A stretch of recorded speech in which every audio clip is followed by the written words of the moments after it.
মুর্শিদাবাদ যেতে পারবেন শুভেন্দু অধিকারী। মুর্শিদাবাদ যাওয়ার অনুমতি দিল হাইকোর্ট। শুভেন্দুকে মুর্শিদাবাদ যেতে অনুমতি হাইকোর্টের, শর্ত সাপেক্ষে অনুমতি ডিভিশন বেঞ্চের। কথা বলবো প্রতিনিধি অর্ণবের সঙ্গে। অর্ণব, কি শর্তে, কবে, কিভাবে যেতে পারেন শুভেন্দু? দেখো, শুভেন্দু অধিকারী রাজ্য বিরোধী দলনেতা এবং একই সঙ্গে মুর্শিদাবাদের বিধায়ক, বিজেপির বিধায়ক গৌরীশঙ্কর ঘোষ, এই দুজনাই মুর্শিদাবাদে গত কয়েকদিনে অশান্তি গোলমালের এলাকায় মানুষজনের পাশে দাঁড়ানোর জন্য তারা পৌঁছাতে পারবেন মুর্শিদাবাদ। এই অনুমতি কলকাতা হাইকোর্ট দিল। বিচারপতি সৌমেন সেন এবং বিচারপতি রাজা বসু চৌধুরী ডিভিশন বেঞ্চ জানিয়েছে, শুভেন্দু অধিকারী যাওয়ার 24 ঘন্টা আগে পুলিশ সুপারকে ইন্টিমেশন দিতে হবে, অর্থাৎ জানাতে হবে। 24 ঘন্টা আগে জানালে তারপরই 24 ঘন্টার মধ্যে পুলিশ এই অ্যারেঞ্জমেন্ট করবে। তবে কোন রকম প্ররোচনামূলক বা উস্কানিমূলক বক্তব্য সেখানে রাখা যাবে না। বিশাল কোনো জমায়েত বা জটলা করে পরিস্থিতি অহেতুক যাতে শান্তি শৃঙ্খলা নষ্ট হয় এরকম কোনো কাজও করা যাবে না। তবে একই সঙ্গে রাজ্যের আপত্তি ছিল যাতে শুভেন্দুর যে নিরাপত্তারক্ষী তাদেরকে বাদ রেখেই যাতে শুভেন্দু অধিকারী সেখানে পৌঁছান।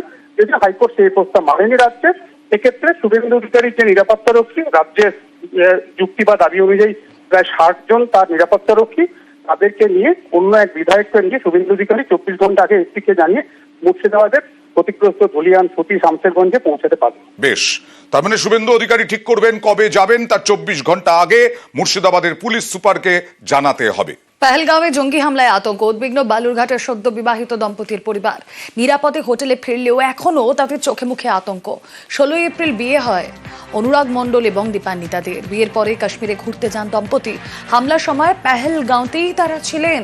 আজ অনুরাগের সঙ্গে কথা বলার পর কিছুটা স্বস্তি পরিবারের। কথা বলবো, আমাদের প্রতিনিধি অনুপ সান্যাল রয়েছেন সঙ্গে। অনুপ, পৌঁছে গিয়েছেন পরিবারের কাছেই, শুনবো তাদের কথা। অনুপ, একদমই রুমেলা, দেখো এই মুহূর্তে আমরা বালুরঘাটের রবীন্দ্রনগরে অনুরাগ মণ্ডলের বাড়িতে রয়েছি। তার বাবা মা আমাদের সঙ্গে রয়েছেন। যদিও স্বস্তির কথা যে তারা এই মুহূর্তে শ্রীনগরে পৌঁছে গিয়েছে, এতে কিন্তু কিছুটা হলো স্বস্তি পেয়েছে তার পরিবারের লোকেরা। গত রাত থেকে তাদের ঘুম উড়ে গিয়েছিল, তারা দুশ্চিন্তায় ভুগছিল যে কিভাবে কি হয় বা কখন তারা বাড়ি ফিরতে পারবে আদৌ কিনা, এই চিন্তায় কিন্তু তাদের ঘুম উড়ে গেছিল।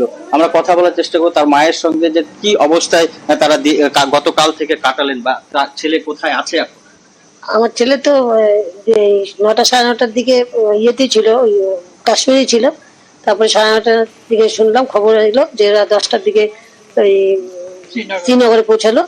পৌঁছে এই যে ছেলে আমাকে এই যে কিছুক্ষণ আগে আপনাদের সামনে ফোন আসতো, বলছে আমরা শ্রীনগরে পৌঁছে গেছি। ওখানে ওরা নাকি বলে চাটা খাওয়ার ব্যবস্থা করেছে, ওখানে চাটা খেয়ে ওরা এখন ওখানেই বসে আছে। তবে এইটুকু স্বস্তি ওখান থেকে আসতে পারছে, কিন্তু এখনো তো আমাদের আমার শুধু ছেলে ছেলে বই জন্য বলছি না, আরো যে পর্যটকরা আছে সবাই যেন মা বাবার মুখে ওরা যেন ভালোভাবে ফিরে যেতে পারে, এটাই আমার ভগবানের কাছে এইটুকুনি আমার অনুরোধ। আর কি বলবো বলে, তো এখন তো বাড়িতে আমার কাছে এখন আসে পৌঁছায়নি, ওই জন্য এখনো ঠিক একটা ইয়ে করতে পারছি না। কবে বিয়ে হয়েছিল এবং কবে গিয়েছে? ওদের 24শে জানুয়ারি বিয়ে হয়েছিল। ওরা গিয়েছে 17 এপ্রিল, আর ওখানে পৌঁছে 17 তারিখে পৌঁছালো। ওখান থেকে 17 তারিখ থেকে ফ্লাইটে 18 তারিখে কাশ্মীরে পৌঁছালো।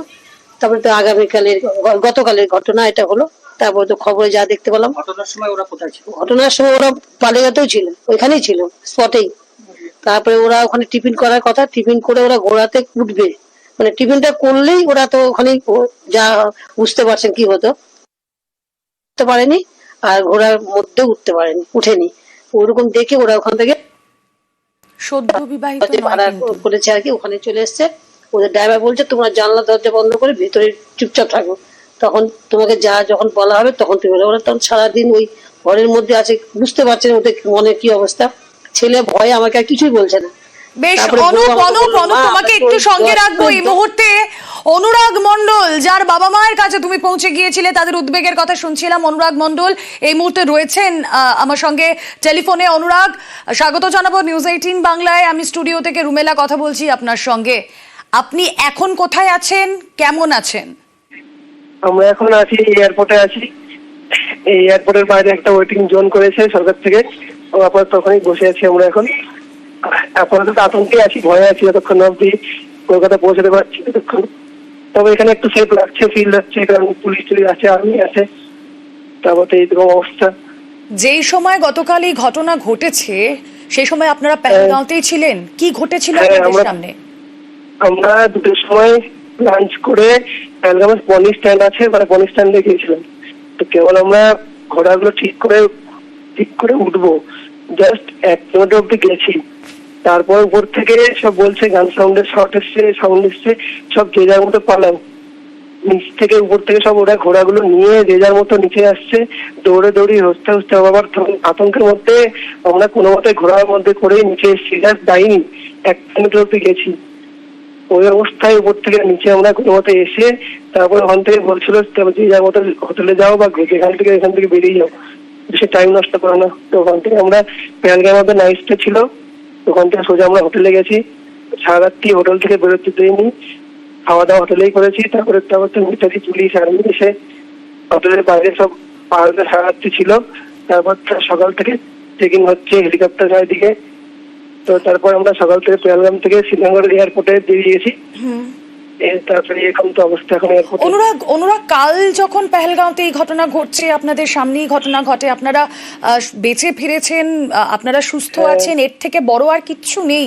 কিন্তু সেই সময় যখন আপনারা পৌঁছেছিলেন, আপনারা দেখেছিলেন সেখানে নিরাপত্তা বাহিনী কতটা মোতায়েন ছিল? কারণ একটা জায়গা পেহেলগাঁও, সেটা টুরিস্টের হট ফেভারিট ডেস্টিনেশন, সেখানে সুরক্ষা কেমন ছিল, কি দেখেছিলেন গিয়ে? সুরক্ষা বলতে দেখুন, এখানে তো আর্মি ক্যাম্প রয়েছে, স্টপে আর্মি ক্যাম্প রয়েছে, যেমন নিচে স্ট্যান্ডে আর্মি আছে, উপরেও আর্মি ক্যাম্প রয়েছে। তারা সত্ত্বেও এটা কি করে হলো সেটা আমরা কেউই বুঝতে পারছি না। তাও মোটামুটি কত লোক ওখানে ছিল, মানে আপনারা তো ওখানে ছিলেন? প্রচুর লোক ছিল। আমরা যখন গেছিলাম মেয়েটিমতো স্ট্যান্ড থেকে, ওটা তো 3.5 কিলোমিটার, আমরা আধা 1 কিলোমিটার প্রায় চলে গেছিলাম। ততক্ষণে ওখানে তো হবে প্রায় 100-200 উপর বেশি লোক ছিল ওইটুকুনো জায়গার মধ্যে যখন আমরা গেছি। আর উপরে তো আরো বেশি লোক ছিল আরো। আচ্ছা, আর আপনাদের এই ফেরার বন্দোবস্ত, ফেরার সবকিছু প্রশাসনের তরফ থেকে সহায়তা পেয়েছেন, সরকারের তরফ থেকে? হ্যাঁ, সরকারের তরফ থেকে হেল্প পেয়েছি বলতে ইন্ডিয়ান আর্মি ছিল ওখানে সবসময় উপস্থিত আছে। ওনারা আমার দেখছে যে এয়ারপোর্ট টিকিট থাকলে তাদেরকে যেতে দিচ্ছে। আর এয়ারলাইন্সের তরফ থেকে একটা ভালো গেস্টার করেছে যে আমাদের কালকে ফ্লাইট ছিল, আমরা সেটা রিশিডিউলিং করার অপশন দিয়েছে ফ্রিতে। তো আমরা সেটা আজকে রিশিডিউলিং করেছি রাত্রেবেলা। তো সেটা একটা এয়ারলাইন্সের তরফ থেকে ভালো গেস্টার। সরকারের তরফ থেকে ইন্ডিয়ান আর্মি অনেক হেল্প করেছে, রাস্তায় চেকিং টেকিং যাচ্ছে, তো ভালোভাবে নিয়ে এসছে পেহেলগাম থেকে শ্রীনগর এয়ারপোর্ট অব্দি। তো সেই দিক থেকে তো ভালোই হয়েছে। অনুরাগ, আপনি সাবধানে নিশ্চিন্তে নিরাপদে বাড়ি ফিরুন। পরিবার উদ্বেগে রয়েছে, অবশ্যই আপনার সুস্থতা আমাদের কাম্য। থ্যাংক ইউ সো মাচ আমাদের সঙ্গে কথা বলার জন্য। অনুরাগ মণ্ডল, আটকে পড়া পর্যটক, তার সঙ্গে কথা বলছিলাম আমরা। বালুরঘাটের পর্যটক, সদ্য বিয়ের পর জানুয়ারি মাসে বিয়ে হয় তার, আর তারপর 17 এপ্রিল তারা কাশ্মীর বেড়াতে যান। সেখানে গিয়ে এরকম ভয়াবহ অভিজ্ঞতার সম্মুখীন।